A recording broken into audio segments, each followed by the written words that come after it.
Hi, we have reached week 4, and things are starting to get a lot better at this point. I've mentioned a bunch of times before how all I want is to have solid foods, and I'm finally in the stage where I can do that. I've had some rice bowls, I had pasta, I had chicken parmesan last night. Still keeping it soft, but I can't tell you how satisfying it is having these like hearty meals after 4 weeks of being on liquid and puree. So, I'm never going back. Not if I can help it. But um, continuing to heal through some of the swelling, update on everything. Like at this point, the chin's still kind of swollen, the nose still has swelling. There's still kind of some swelling on the sides here around like the more pronounced part of the incision line, but there's definitely some fading. Um a lot of the scabbing that had formed along the hairline has kind of started to make its way off. I can kind of feel like a little bit of hairs. Like you definitely get some shock hair loss within this process, and I've definitely noticed that a bit. Also, along with the fact that my roots are growing in at this point. Um, but that should all kind of start growing in over the next few months.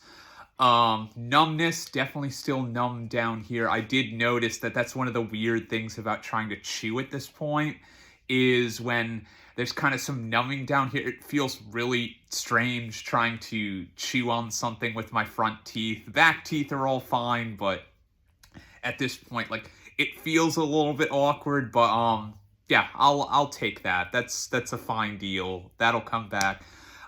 Forehead's There is feeling that is coming back in this area. It's not completely numb anymore. And also, like, I can tell that more and more feeling is coming back very slowly because the droopiness that I've had that was very pronounced at the beginning is still there. Like, I notice this eye kind of like popping down from time to time. Um, it's getting less and less every day, and sometimes I wonder if I only notice it just because I'm hyper aware of it. Um, Probably a little bit. Um, Pain, not really. The tightness from some of the other things, getting less and less. I should also say with the numbness, there's actually way more numbness on the top of my head where like the hairline was kind of like pulled forward and is restored. That's probably like the most numb area. So that feels really strange when I'm combing my hair, brushing. Speaking of brushing, that's another thing that I can finally do is brush my teeth normally. Um, there's not much that feels grosser than those early periods when, because of the 3 different incisions in my mouth, I have to avoid all of those and can mostly just like lightly brush my top teeth. Yeah, you start to feel really grimy, like when you can't do that. I still technically can't floss, which bothers me a lot, but I can brush normal, and it just makes my mouth feel so much better. I just feel so much more in my routine. So these are all just normalizing things that I'm so happy to be back to. Um, what else? Yeah, it's a lot of the things are just repeating like going through like the motions, getting more energy back, walking Mabel here around. It seems like she wants to do more and more every day as my energy's raising. Um, I'm looking to get back to the gym this month. We just turned over, so I reopened my gym membership. I'm going to take it really slow because technically I'm not supposed to do anything strenuous until week 6, and we're fully out of this range. But I'm going to go there, do some stretching, maybe some like light movement. So just to get me, I just want to be there. Like I think mentally, like it'll just be really nice to get in that atmosphere and start to get back into that system again. Um, yeah, I think that's mostly it for all the check-ins, and really the only other thing I wanted to talk about is just kind of the process in general of getting here. Kind of the information, like the technical parts of that. For me personally, I had already sought out trans healthcare professionals like years ago. That's kind of when I started on hormones and testosterone blockers, and I will be coming up on, I think, 3 years. I'm starting to lose track. But yeah, so I have been seeing like Transcare Health teams for some time, and that was kind of who I was able to get the ball rolling for surgical referrals.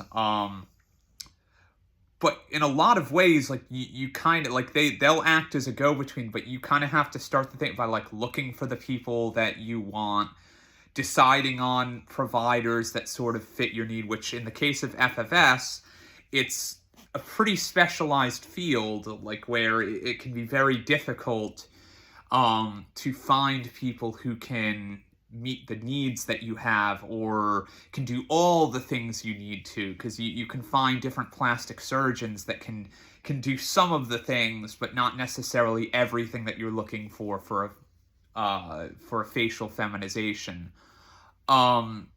And also at that same time that you're doing early research, you need to obtain various referral letters from different medical practitioners to follow what's referred to as WPATH standards, or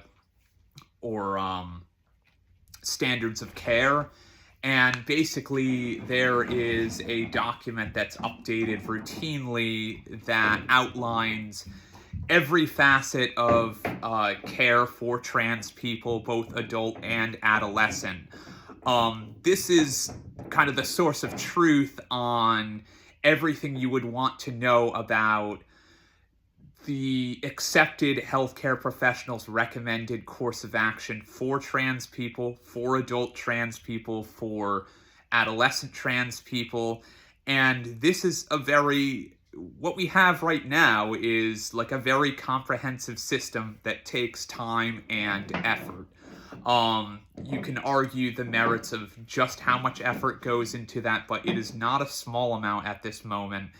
And part of that, and for insurance purposes as well, I needed to obtain 3 letters. One from my primary care practitioner, one from my therapist, who I had also been seeing for a few years at that point, so it was nice to kind of already have that piece in place. But I also needed another letter from a behavioral health specialist, and had to kind of find someone at Lifespan and go for another appointment to do another evaluation. So I still had one person that was new in there that I kind of had to go through the whole process, describe my transition, my journey, like my life kind of all over, and condense that down in a way that this person could speak on my behalf to saying that my situation and my gender dysphoria all amounted to something that bared moving forward with this surgery. And that was something that luckily the person that I worked with was fine. Like they were, I really enjoyed that particular session. In some ways, like it can be exhausting, but it's also kind of affirming to kind of walk back through all the things that brought you to this point, when it's in like kind of like a safe space, and you can kind of be heard and validated. But that in itself took like about a month to get set up. So now it's taken a few months. I think I started September 2023. I'm getting the referral letters from the different people. I'm setting up that appointment, and it's probably not until like December when I'm able to push that all through my trans healthcare team at Open Door. They are then able to start processing the referrals, and then that gets sent out. And of course, like I said, it's December 2023. Now we're in Christmas time, so a lot of things get pushed. I probably don't hear from the first group until about like mid-January, and then I had to follow up a bit actually to get with Dr. Alperovich's group, but with a little bit of work I was able to get something scheduled with them that wasn't going to be, because of the demand and because of how much business they're doing, I wasn't going to be able to go in for my referral appointment until November 2024. The other one was scheduled for April 2024. So it was about from January, it was about like an 11-month process at that point. And I waited, that was a wildly long wait, or at least it felt that way at the time.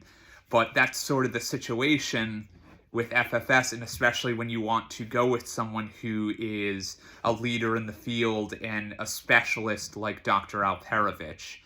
And once I actually got there, like, things sort of moved along. I met in November, met with him, met with the care team there, and I think the last thing I did, they had to set me up with not an appointment, they had to set me up with orders to go get a CT scan so that they could check everything structurally and within my face and skull to make sure that this was okay to proceed with.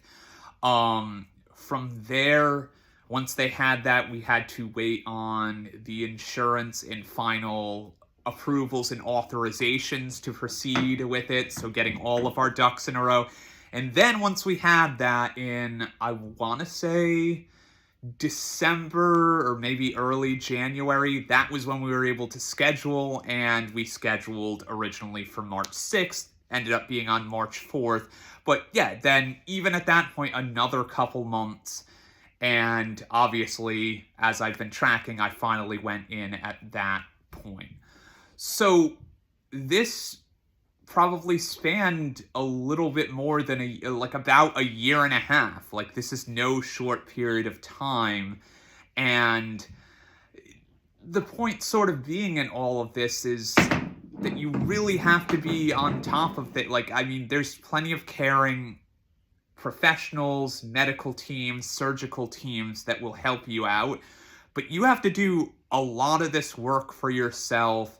You have to really advocate for yourself, like stay with these things and kind of keep emailing, calling, taking care of all the, okay, you need me to go do this thing, I'm going to go do that, I'm going to get that set up as soon as possible.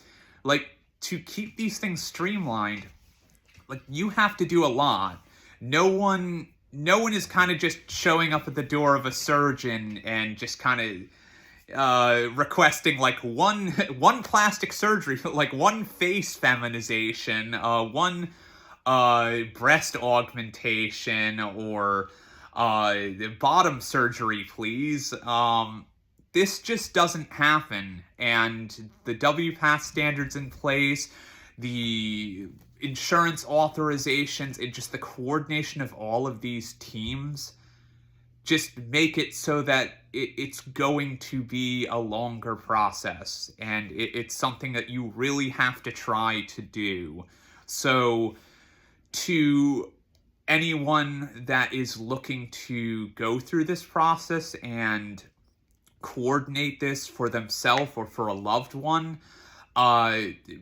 this is sort of my spiel as advice of what to do, all the things to expect, and what, to not get discouraged by all of the different obstacles that you have to go through at this point. And also just sort of, this also sort of stands as a rebuttal to any sort of bad faith arguments that make it seem like there are so many people like making like the fear of detransition or anything like that, where people are afraid that they're just going to rush into surgeries or other processes that they're going to regret later. Like, I can assure you that these things take time and they're not taken on lightly. They are cost prohibitive. They are time consuming, and to equate a decision like this to something spur of the moment or just not thought through is just not the case. It's just objectively not true. So for anyone looking for more information on this and how everything works, please feel free to reach out to me, and I'm sure that everybody else that has already gone through this can really kind of corroborate this process. Maybe slightly easier for them, different referral times, but in the end, we all sort of have to go through the same processes, and that's just kind of the way it is right now. But you put in the work for things that you want and need, and you work as best as you can to get those things done. So that's this week's check-in. A lot of technical speaking, different mundane details in there, but it's all part of the process. So I will check in again at week 5. I'll talk to you all later. Bye.